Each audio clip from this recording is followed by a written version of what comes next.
What's going on, Falcon fan? It's your boy Ricondo coming back at you with another video, a late night video to say that the least. But guys, I had to come here tonight. Just get from out of town. Was doing some work, so that's why I'm late. Was not able to catch any of the practices, of course, the joint practices that Atlanta Falcons had. We all know that Atlanta Falcons going to their second preseason game, and what I wanted to come in today to talk about the state of the Falcons going to their second preseason games. All right, we're going to talk about the signing of former first round pick C.J. Henderson, adding to that secondary. We're going to talk about the joint practice, what we found about the 2 days there. Of course, we know about what everybody was talking about, Mr. Michael Penix starting the chaos on the field. And then we're going to talk about, like I said, going into 3 weeks in the training camps, state of the Falcons, where they're at right now, and going into that first week of the season against the Tampa Bay Buccaneers. So, guys, with that being said, if you have not already, go ahead and please subscribe to the channel. Please hit the notification bell so you know I drop another video. Please hit the like button, so I know you guys are here to talk about. And please share my video throughout the YouTube universe so more people can come here and talk about. That's right, these Atlanta Falcons. So let's get right into it. Like I said, it's a late night, guys. So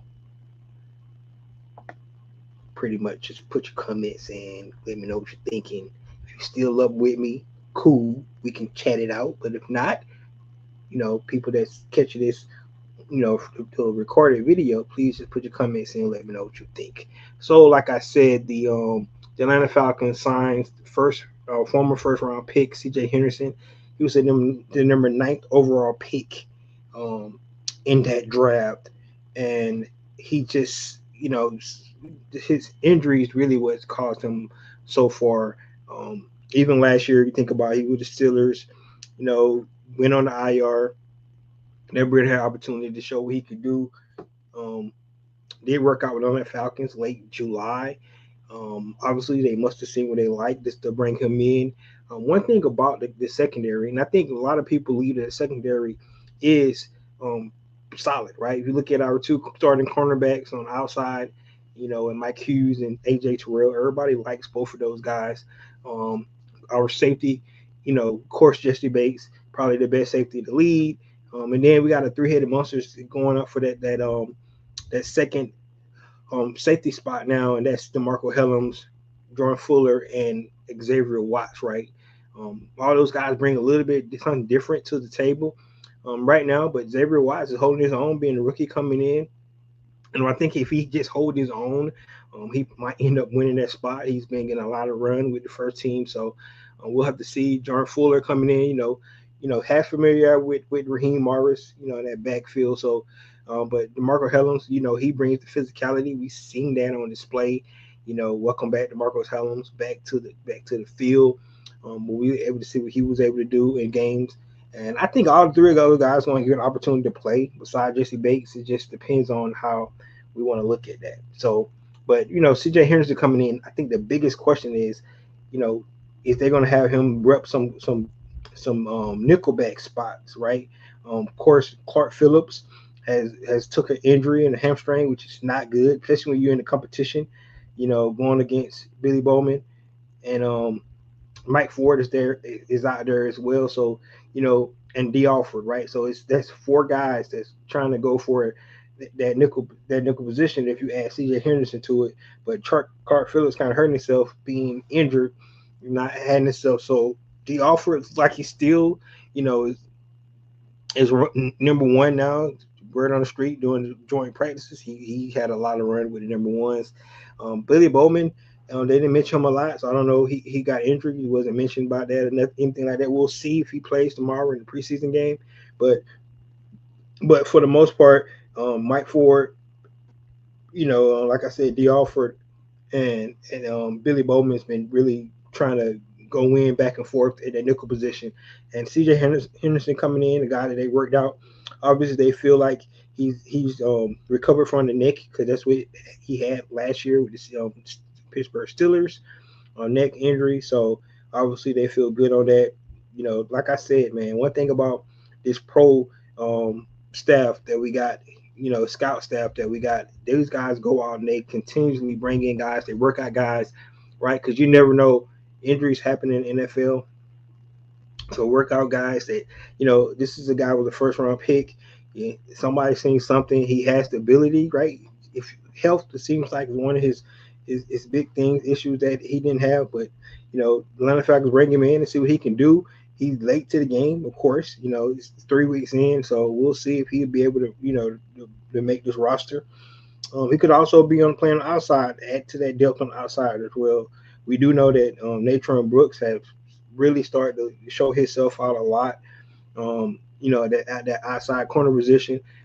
Even Kobe Bryant has took an injury, so that's another guy that's hurting himself in a way. Undrafted guy that if you can't get on the field, especially when you already climbing uphill, it's going to be hard for you. So, but welcome to Atlanta Falcons. CJ Henderson added to that in my opinion is a really good secondary right now. Like I said, the only question mark is that nickel position, but with all those different bodies they got, I believe they're going to find the right combination there, and they're going to make it work. So we'll just have to see.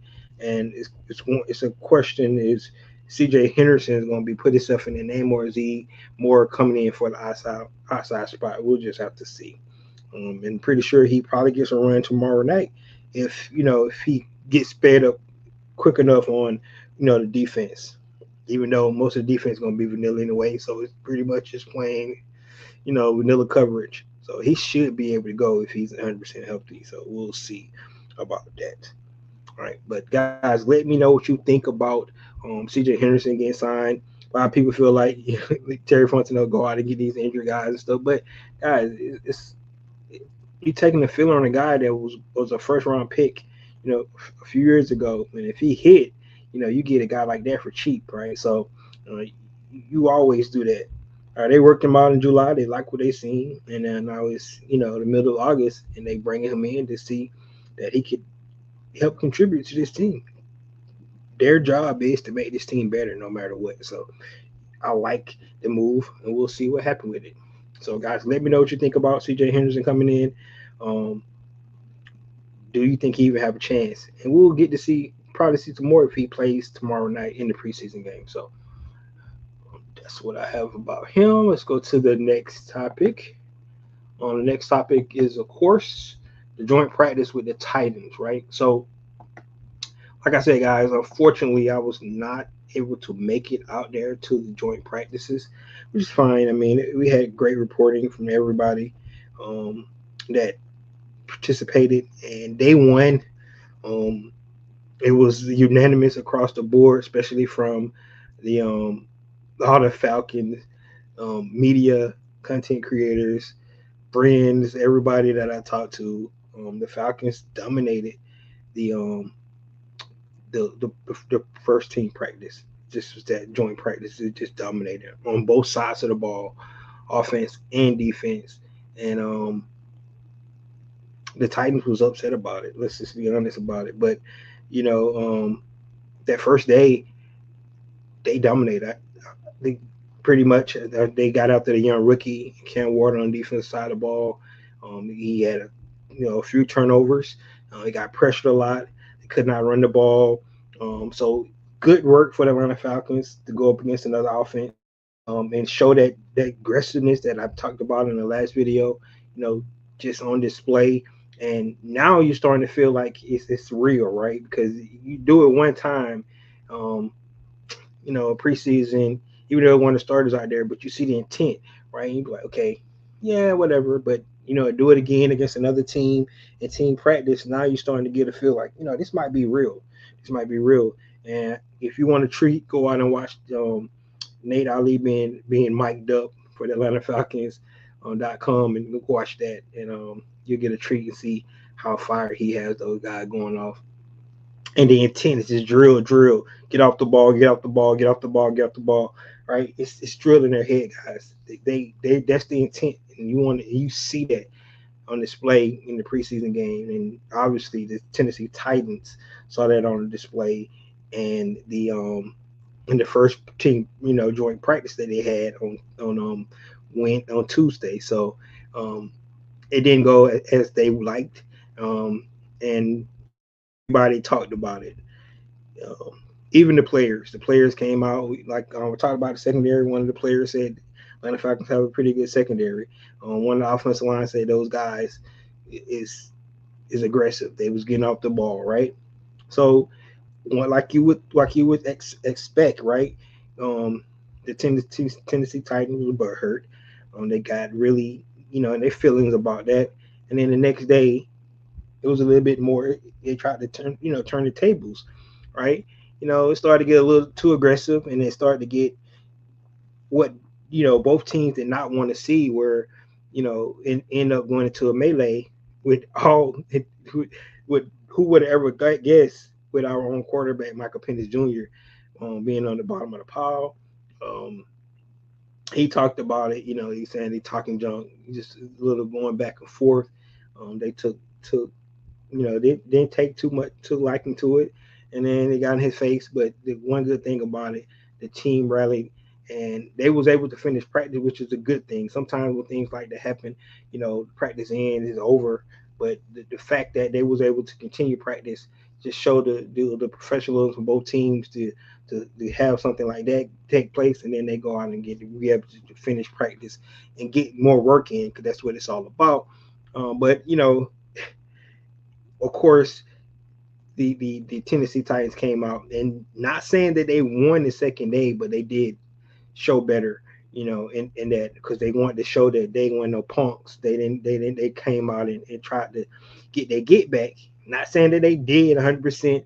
They made some plays. Calvin Ridley in particular, right? He wanted to make sure that everybody knew that he got the best of our number one corner, AJ Terrell, a couple of times. Um, so that happens, right? That's going to happen. But my question is, did the quarterback get sacked? Right? We don't know, right? Because he threw the ball down the field, but did Cam Ward, was sack already happened? We don't know that part. That's why you talk about practice. Yeah, it looks good, the ball going down the field, but did they get to the quarterback and sack him? Right, you can say the same thing about Michael Penix too, right? When his pretty deep passes that we've been seeing all over the screen. But um, sometimes you see those, you see the pocket, how clean the pocket is. He throwing those. We didn't get to see Cam Ward's pocket. We saw the pass, but we didn't get to see Cam Ward's pocket. I would like them to show a wide screen and just see what the pocket looked like when he threw that ball. And let's see, did he have time to make that play? So you never know, but it doesn't matter. It's practice anyway. But you expect those guys to come back and and they're professionals, right? They're a professional football team, so they're gonna come out and you know being away from home for 2 weeks, because they did a joint practice with the Tampa Bay Buccaneers as well. So, they was gone for a couple of weeks. So being hot out there, they tired, things like that. So you can understand. One thing I did like, what I do like about these joint practices is the fact that let's talk about the offense first. Especially the offensive line getting going up against guys like Jeffrey Simmons. Good work there. To get another look from another defense. Schemes that's not this, the attack style defense. We're going to be playing, aggressive defense with Todd Bowles, of course, but they play a little bit different than what they've been going up against the Atlanta Falcons team. They got Big B DeVale in the middle. They got those guys coming off the edge, so it's going to be interesting to see, that game. But the work that the Atlanta Falcons was able to get is great. That's what we want to see. We want to see that work that those guys get day in and day out. Now, one interesting thing, they did 707. We heard Hemar said he don't really like 707 because it's not real, right? Because the quarterback is not getting pressured and all that good stuff. What's going on with Dre the Boxer? So we didn't get to see we did get to see some 707 drills as well. And they actually showed that, if you go to, like I said, to go to AtlantaFalcon.com, you got to see a couple of those 707 drills. And it was tit for tat, going back and forth. Um, I think that's good work because you're going ones against ones, mismatches, running backs against linebackers, tight ends against safeties. The good work that you're going to see, like I said, the quarterback is not going to have such a clean pocket, and all that chaos around his feet, being able to step up in the pocket and things like that.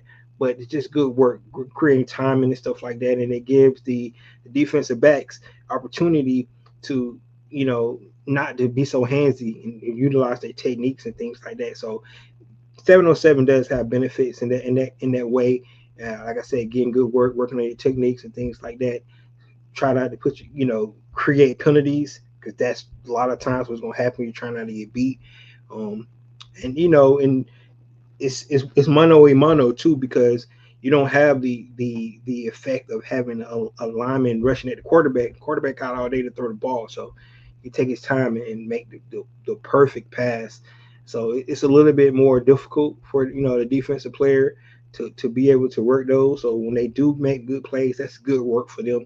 And the offense, like I said, you know, just working on the techniques, their route running, timing with the quarterbacks and things like that. So I thought that was good work, but I think the biggest work with the trenches, like I said, offensive defensive line going at each other on offense side of the ball. So that's really good. Our offense being able to look at a different defensive scheme, looking at a little different blitz packages. I think actually when you do these joint practices, they actually get a little bit more of a real kind of look than they would even look at a preseason game. In preseason games, they're strictly vanilla, man. They might throw like one or two blitzes in there, but they come in blitzes. They're not showing anything. It's vanilla all the way around because they don't want to give up anything going into the first week of the season. So, but in these joint practices, there's no cameras out there. None of the Falcons reporters were able to record anything like that. So it's just mano a mano. They can show some of their stuff out there, and work on, because they're working on their own schemes as well. So that's against other teams. So that's good. So our offense got to get some good looks there, and like I said, they was being really productive, which you like to hear. Both days. Say Michael Penix was not as sharp on the second day that he was on the first day, but he was still sharp. So that's really good. Go to the defensive side. Like I said, the first day was just a total, wash from our defense, reportedly, right? And second day it was a little bit better. They got some more runs out. Like I said, we seen some plays downfield. Cam Ward had a better day on day two, which is good for a rookie. To go back in, look at the film, and be able to make corrections and things like that. It's really good for a rookie to do that. So, but I think overall, I think that was a really good practice, and that's all you can ask for when you're talking about joint practice. It's controlled. They get a lot of situational football in. Some situation they might not even be able to get in the preseason game, because you might not even get in the red zone. You might not get third and longs. You might not get the time situation and things like that, because it's a game, right? But you be able to work on that kind of stuff. When you do get in a real game, you have practiced that, in semi live. It's not 100% live because you're not tackling. You are studying though, real good. And in the trenches, they can't really simulate what's going on in the trenches. They're really trying to get after it, right? They just ain't hitting the quarterback, and they're not bringing the running back to the ground. So that's I think it's really good practice. I think it's really good for the Tennessee Titans to do it with two teams, right? So I think they got a lot of good work in this offseason. And Atlanta Falcons going up against the Titans was really good. So,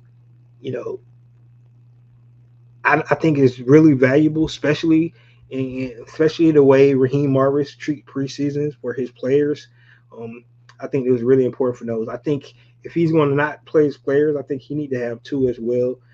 Just to get more of other teams to look at other schemes and going up against other guys. If you're not, and then like I said, he can control it like he wants to. We heard him talk about he don't need to see Michael Penix getting hit until money on the line. And personally, like I said in the last film, either way, it don't matter to me. If he don't, I'm cool with that. If he do, I'm cool with that as well. I think it's a preference, and I don't think it's going to hurt them either way. If they're going to be ready or not be ready. And then I don't think preseason would really make a difference, in my opinion.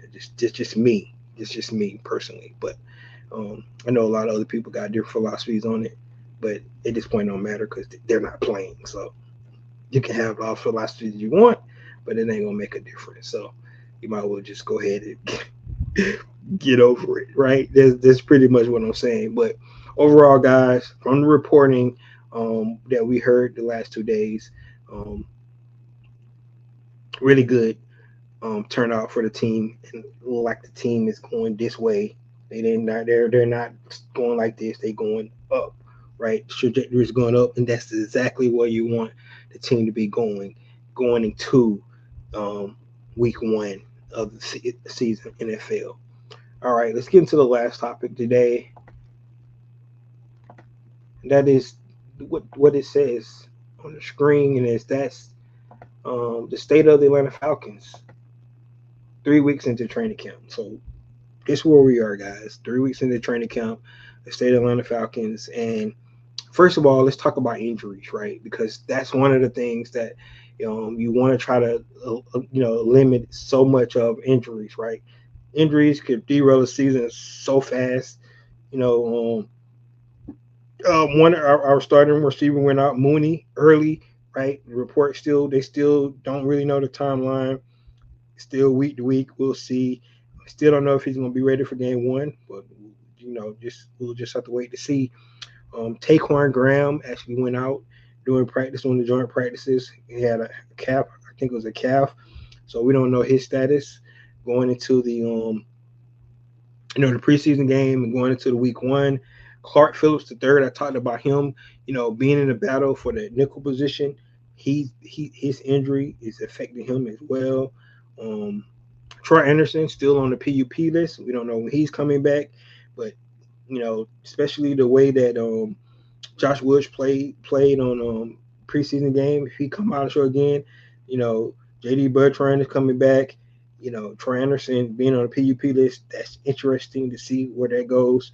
Storm Norton, our swing tackle, was out. Seems like he's coming back as well. So those some of the injuries that's going on the team.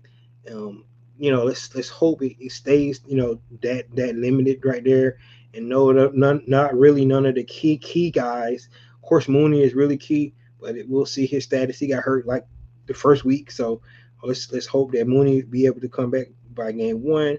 But those other guys, Graham, Phillips, Troy Anderson, we haven't seen him the whole training camp, and then Storm Norton is another guy. If I missed anybody, you guys let me know. But those are guys right now that we're really thinking about. That can contribute this team.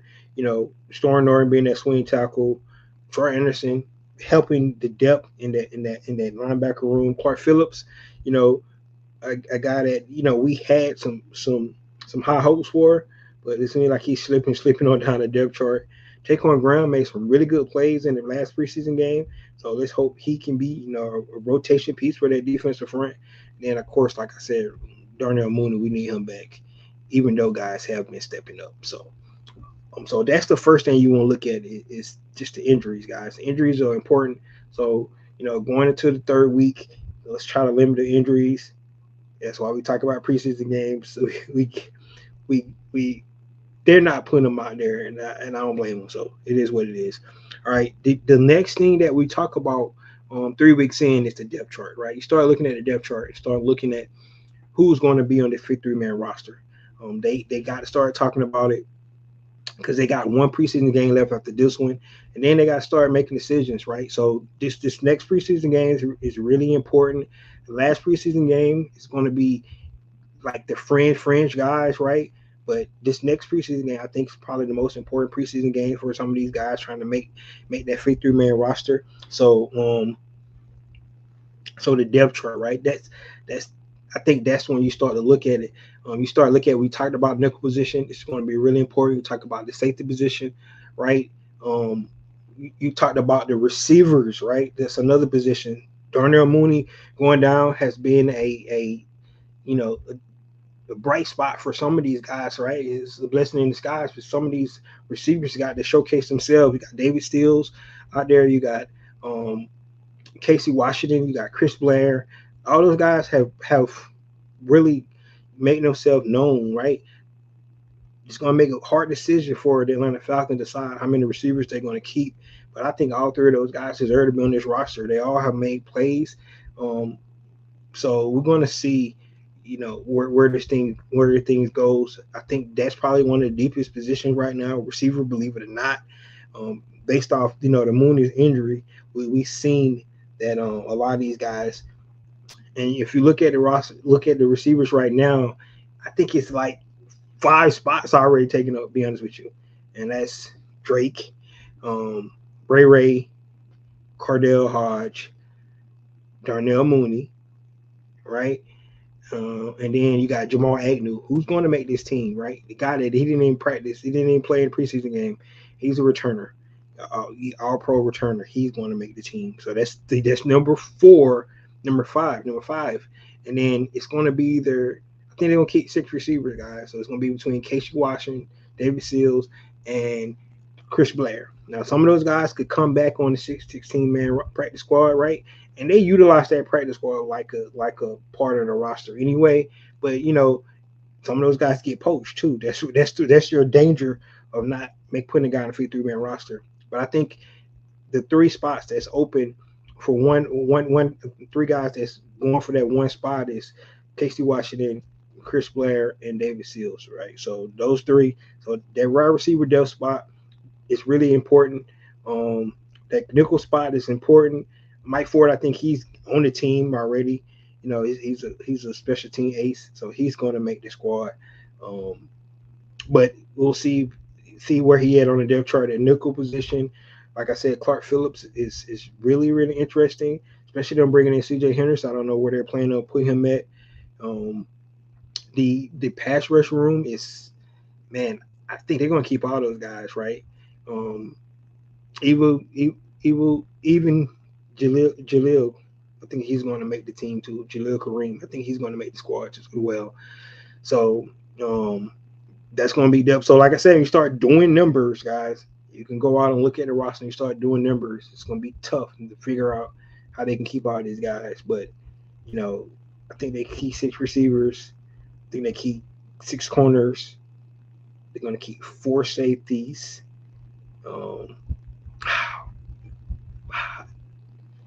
5 linebackers, 4 inside linebackers. I don't know, because we forget about D'Angelo Malone, who's playing inside. He's a special team ace. Raheem Morris talked really big about him, the way he plays in the special team. So that's 6 inside linebackers if they keep Josh Woods as well. Josh Woods, he really made a name for himself. J.D. Bertrand, like I said, Troy Anderson has not played. So I'm just interested. Inside linebackers. So depth, guys. This is the time of the year during training camp that they have to start counting, getting with the front office and the coaching staff and trying to figure out who's going to make this roster, right? And then the last thing, but not least, going into week 3, second preseason game, is that they're creating an identity, guys. You see it. You see the identity. And you're going to look no further than the captain of the team, the leader of the team, and it's the quarterback, right? Setting that tone, right? Getting into fights. When have you heard a quarterback get into a fight at training camp where they had a red jersey on, they're not even getting hit, and starting a melee where the whole team comes over and hits the fence? So the identity that this team is creating, and it feels different. I'm not lying. This year it feels different. I think Jeff Albrecht has really brought something special to the defense, right? Him and some of the guys he brought in, like Nate Ali and Rudd, those guys have really brought a different mentality to defense. And like I said, we seen it on the field. It's not fake. Those guys are really getting after it. So the identity is starting to create. And then, I like the way what's the name had on ESPN, he talking about it's a gunslinger, right? And that's what we bona fide have, man. Michael Penix is going to rip that thing. That's what he's going to do. The defense better be ready. Yeah, he can take this. He can take this. The easy layup pass. Nah. If he see an opening, he going to the home run. That's what he does, man. I have not seen, and I'm not joked about this. I have not seen this many highlights of deep passes on the money in my life in Falcon history, man. It's ridiculous, right? You got to go back because they didn't film a lot of stuff back in the days, but man, it's it's like every day we get to see one or two perfectly thrown deep passes from Michael Penix Jr. And so it's gonna happen. We're gonna see it 2 or 3 times a game. You're gonna have to deal with Bijan Robinson and Tyler Algier as well. So I mean, the identity is being created, it's being formed, and I love it. I really do. Um, but we still at work in progress. They still got like 3 weeks away from the game, which is good, right? They still get to work on some things. You know, I talked about that defensive front and listening to Nate Ali. They got more and more time to get that drilled in their head. Get off the ball, get off the ball, get off the ball. The more they get it, the more they stop thinking. He said if you think you stink, right? This is one of his sayings, stuff like that, right? Just go out and play, man. And when you play with your hair on fire, good things gonna happen. And that's how those guys are playing, man. We seen it, right? We seen chaos um, on last Friday in the preseason game, and hopefully we see it again.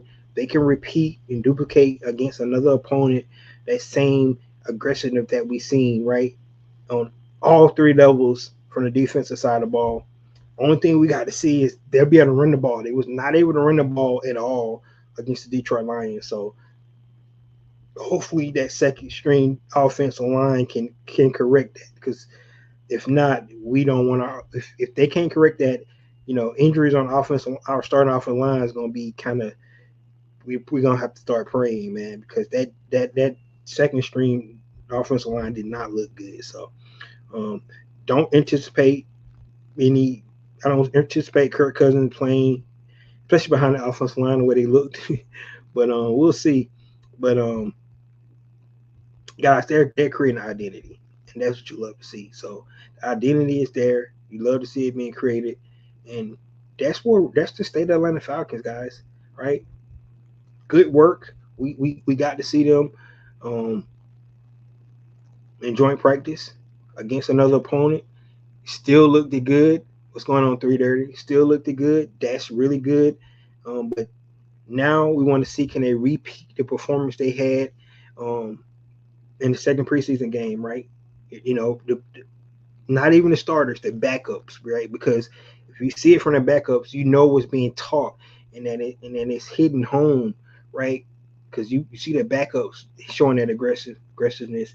Now you just can't wait to see what the starters do when they all on the field together. So you love that.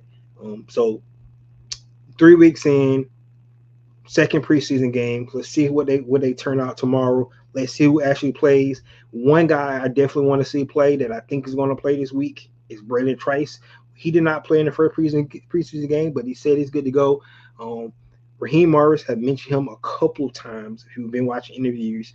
And he don't want to forget about him because he's another young pass rusher that they had high hopes on last year that they got injured that they didn't get to see. So we want to see what Braden Trice can bring to the table. We want to see Brandon Dorless and Rook continue to do their thing. We want to see Jalen and James, see James get his sack. He want to get his first sack, right? Even as in preseason, go ahead and get it and lock it down. That would be awesome, right? So those are some of the things that we definitely going to be able to just look at and get to see this this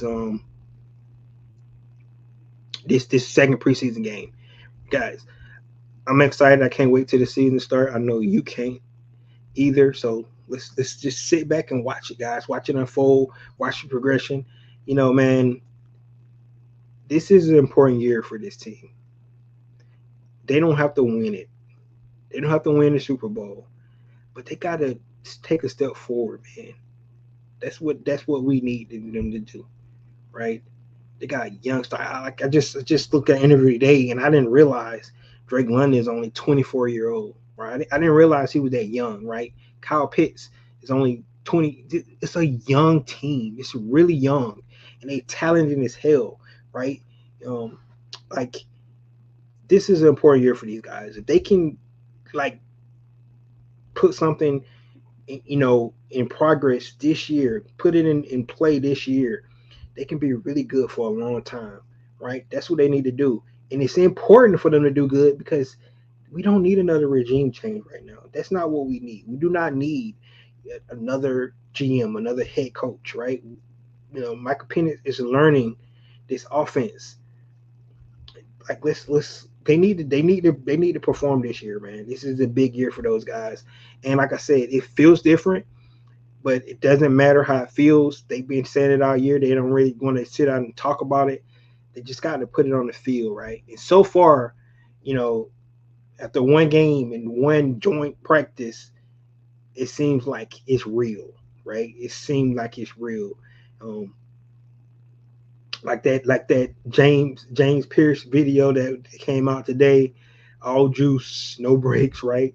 That's what I'm talking about. So, guys, let me know what you think about the state of Atlanta Falcons. Going into the second preseason game, see what we're going to get out to turn out to tomorrow night. Um, Let me know what you think about the signing of C.J. Henderson, right? Um, what you think they're going to plug him in, if he's just a count body, if they're going to actually give him opportunity to try to make the squad or former first round pick, right? And then your final thoughts on what you're seeing for the joint practices as well. So there you have it, guys. There you have it. Just let me know your thoughts here. Like I said, late night. I had to come on here. I hadn't talked to you guys since Monday. Since Monday. Like I said, I was out of town for work, just getting back late, so I had to get on here anyway. Preseason game tomorrow, and yeah, and Dark Mar said, is Raheem on the hot seat this season? Now I don't think he's on the hot seat, but he can't have a bad season, because then it's going to, if it ain't hot, it's really going to be in the frying pan. I can tell you that much. But I don't think he's on the hot seat. I don't think nobody's thinking that way. But man, this team is young and talented, and really, all we need to see, the really truth about this team is Michael Penix is the guy. If we find out Michael Penix the guy, the Atlanta Falcons are good, man. I tell you that right now. If Michael Penix is the truth, we're good. That's what we need to know. That's what we need to know. If Michael Penix the truth, if he can deliver like he's been delivering since OTAs, the progression he's been showing, if he can continue to do that, I have not seen anybody that has not been impressed about what they've seen from Michael Penix so far. And if that's real, we're good. We're going to be good. So if that's what if we can get that kind of consistency out of Michael Penix, right? He's not going to be perfect, right? He's young. He's going to make mistakes. So it's not going to be, nobody expects him to go out and be perfect. That's not going to happen. He's a gunslinger. That's what he's going to do. He's going to throw that rock. We already know that. But if he can be and solidify himself as our franchise quarterback, I think this team's going to be in good shape, because they are so young on offense. And now you look at that defense, it's young as well. I think this team is being built the right way through the draft. Only issue with building through the draft is you got to start paying people eventually if they pan out. On the offensive side of the ball, you already see it. It's rearing its head. Bijan's coming up here soon. Drake is going his fourth season. Kyle is in his fifth season, right? So, and then Penix coming up. He got 4 more seasons, so we're not sweating too much. But it's going to be here before we know it if he ends up being the franchise guy. So, then you got those young guys on the defensive side of the ball. So this team is being built the right way. If you want to look at a model, look at what the Detroit Lions did. Now they got a veteran quarterback over there, but that's the kind of mold that the Atlanta Falcons trying to now. It seemed like Atlanta Falcons, this might be their year to hit like Detroit did. But we're going to see, man. But that franchise lead and Dan Campbell, they didn't throw him out, to the wolves. So that's what it's all about. But Raheem Morris, man, I like him a lot. But he got something to show this year. He really do. I think he got a really good coaching staff around him. I love the way the front office have collaborated with the coaching staff, brought guys in. So they got to deliver, man. That's just the bottom line. It's a big, important season for those guys. But other than that, guys, we're here going into the second preseason game, 3 weeks into training camp. Um, one preseason game left, and now the decisions we make about that depth chart. And then we get ready for Tampa. There you have it. And he says, and yet no national expert analysis speak highly of the Falcons. Yeah, man, it's and like I said, I'm being honest with you. It's all about Michael Penix though, and fairly to them, he ain't proved himself yet. That's why. That's the only reason why he ain't proved himself yet. But somebody seen something. You know why? Because they gave Atlanta Falcons 5 national games this year. So somebody seen something. They might don't want to speak on it, but the powers to be somewhere thought Atlanta Falcons was going to be pretty explosive this year because they gave Atlanta Falcons 5 national televised games, and for them not to think that the Atlanta Falcons was going to do so, because there's a lot of games they have on national TV, and I mean, in 3 of those games was like in the first 5 or 6 weeks of the season, right? We got a Sunday night football game against the Vikings, a Monday night football game against the Buffalo Bills, and another Sunday night football game against San Francisco 49ers. That's in like the first 6 weeks. So obviously somebody felt that Michael Penix, B. John Robinson, Drake London, Darnell Mooney was going to put on a show. Somebody started that. That's why they got 5 national TV games, man. So you're right. They're not talking about it, but somebody thought something about this team. So I'm just gonna put it out there.